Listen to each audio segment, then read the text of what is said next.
अरे 10 साल का हिसाब दे दो, अरे 10 साल का हिसाब दे दो। चलिए धर्मेंद्र जी, अरे मेरे पास समय कम है, उसका दुरुपयोग ना करो। धर्मेंद्र जी बोलिए। अध्यक्ष जी, मैनपुरी से दिल्ली के लिए, मैनपुरी से लखनऊ के लिए, बदायूं से लखनऊ के लिए, बदायूं से दिल्ली के लिए ये रेल लाइनों की सख्त, रेलवे ट्रेनों की सख्त जरूरत है। आजमगढ़ के सांसद धर्मेंद्र यादव ने सदन में भाजपा के पूर्व सांसद दिनेश लाल निरहुआ के झूठ से पर्दा उठा दिया।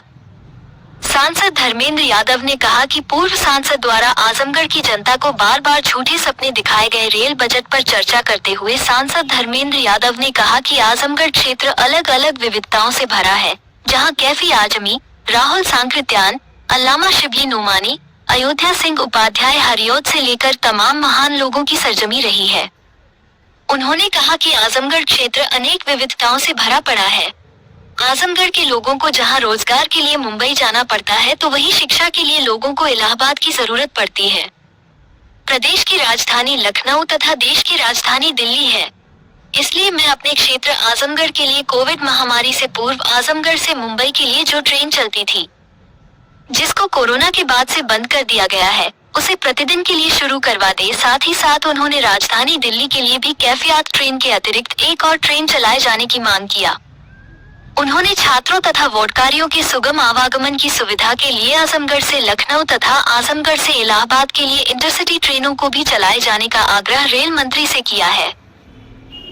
अध्यक्ष जी, बहुत सारे साथियों ने बड़ी जिम्मेदारी की बात कही, जनरल बोगी बढ़ाने से लेके, सफाई से लेके, उन सभी चीज़ों के साथ अपने को जोड़ते हुए, क्योंकि अध्यक्ष जी मैं आजमगढ़ संसदीय क्षेत्र से निर्वाचित होकर आया हूं। आजमगढ़ संसदीय क्षेत्र अपने आप में बहुत ऐतिहासिक क्षेत्र है। अल्लामा शिबली नुमानी, कैफी आजमी, अयोध्या प्रसाद हरियौत से लेके तमाम जो हमारे एक से एक महान लोगों की ये सरजमी रही है। अध्यक्ष जी, आजमगढ़ क्षेत्र अलग अलग विविधताओं से भरा हुआ है। आजमगढ़ के लोगों को जहां रोजगार के लिए मुंबई जाना पड़ता है, वहीं शिक्षा के लिए आजमगढ़ के लोगों को इलाहाबाद और प्रयागराज की जरूरत पड़ती है। प्रदेश की राजधानी लखनऊ है, देश की राजधानी दिल्ली है। इसलिए मैं अपनी ओर से अपने क्षेत्र के लिए आजमगढ़ से मुंबई, जो कोरोना से पहले, माननीय मंत्री जी ध्यान दे दें, कोरोना से पहले आजमगढ़ से मुंबई एक रेल चलती थी, जो कोरोना काल से बंद चल रही है। हमारा अनुरोध है कि उस रेल को न केवल वो साप्ताहिक थी, उस रेल को हर दिन के लिए शुरू किया जाए, बल्कि साथ ही साथ आजमगढ़ से लखनऊ, आजमगढ़ से इलाहाबाद, जहां पे इंटरसिटी से डेली लोग आवागमन कर सकें, आ जा सकें, उसके लिए इस ट्रेन को भी शुरू कराने की कृपा करें।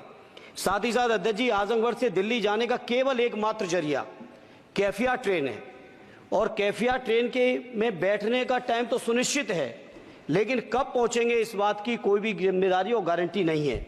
इसे मंत्री जी मैं आपसे अनुरोध करूंगा कि आजमगढ़ से दिल्ली के लिए एक नई रेल लाइन, नई रेल ट्रेन शुरू करने की कृपा करें। मैंने जनरल बजट की चर्चा में भी जिक्र किया था, आजमगढ़ से बनारस से बायां आजमगढ़ गोरखपुर तक नई रेल लाइन का बड़ा प्रचार किया गया। अध्यक्ष जी, हमसे पूर्व सांसद ने बहुत प्रचार किया कि हमने सैंक्शन करा दिया है, लेकिन उस पर अभी एक भी रुपए की बजट न स्वीकृत है, न उस योजना का स्वीकृत है। सर्वे जरूर हुआ है, डीपीआर जरूर बनी है, लेकिन उसकी स्वीकृति मंत्री जी और फंड अभी बाकी है।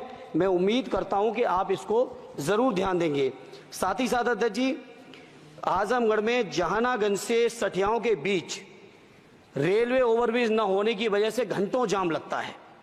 इसी तरह से दो जगह और हैं, कुटवा मझगवा, बालीपुर से रानी की सराय, डुगवा कोटवा रेलवे पर अंडरपास की बहुत जरूरत है। अध्यक्ष जी एक मिनट और लेंगे।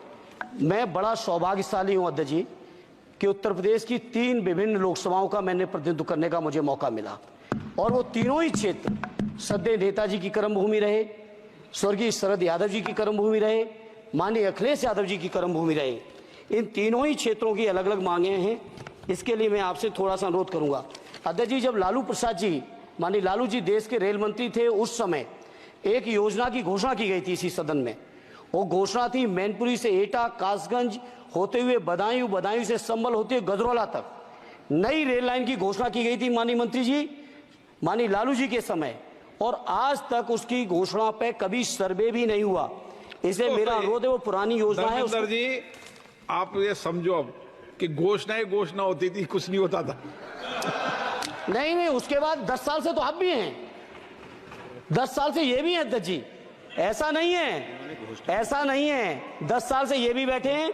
चूंकि हमारी पार्टी के पास समय कम है इसलिए हम उसको ज्यादा लंबा नहीं कहेंगे। दूसरा, मैनपुरी से घोषणा नहीं की थी, घोषणा उन्होंने की तो थी। पूरा करना इनकी भी जिम्मेदारी है कि अध्यक्ष जी विभाग नहीं बदल गया है, भारत सरकार की जिम्मेदारी है। आज जो ये मंत्री जी घोषणा करेंगे अगले मंत्री की जिम्मेदारी बनेगी,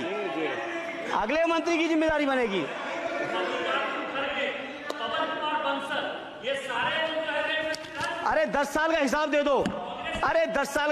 दो, चलिए धर्मेंद्र जी, अरे मेरे पास समय कम है, उसका दुरुपयोग ना करो। धर्मेंद्र जी बोलिए। अध्यक्ष जी, मैनपुरी से दिल्ली के लिए, मैनपुरी से लखनऊ के लिए, बदायूं से लखनऊ के लिए, बदायूं से दिल्ली के लिए इन रेल लाइनों की सख्त, रेलवे ट्रेनों की सख्त जरूरत है।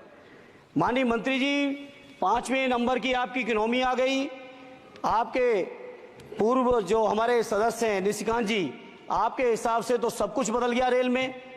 अरे कुछ तो दे दो कि केवल उधर के लिए सब कुछ है, केवल सब कुछ उधर के लिए है।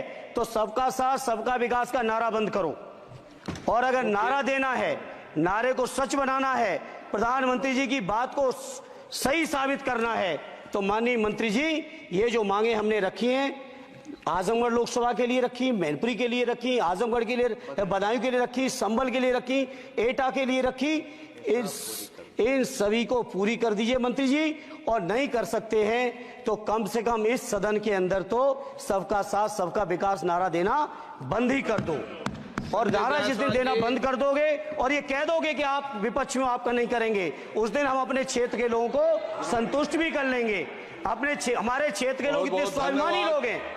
माननीय अध्यक्ष जी कि आपने मुझे रेल बजट पर बोलने का मौका दिया। मैं माननीय प्रधानमंत्री जी और माननीय रेल मंत्री जी को बहुत बहुत लाइट बीच में छूट गया, आ गई। तो धन्यवाद अध्यक्ष जी। मैं कहता हूं कि जो मांगे की हैं तीनों ही क्षेत्रों की, उत्तर प्रदेश की जनता की, उसको माननीय मंत्री जी पार्टी से ऊपर उठकर सबके साथ और विकास के लिए पूरा कर दें।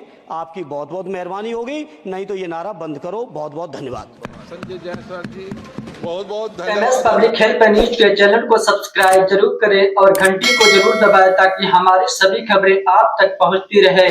और ये वीडियो हमारे फेसबुक पेज पर देख रहे हैं तो फेसबुक पेज को भी फॉलो करें।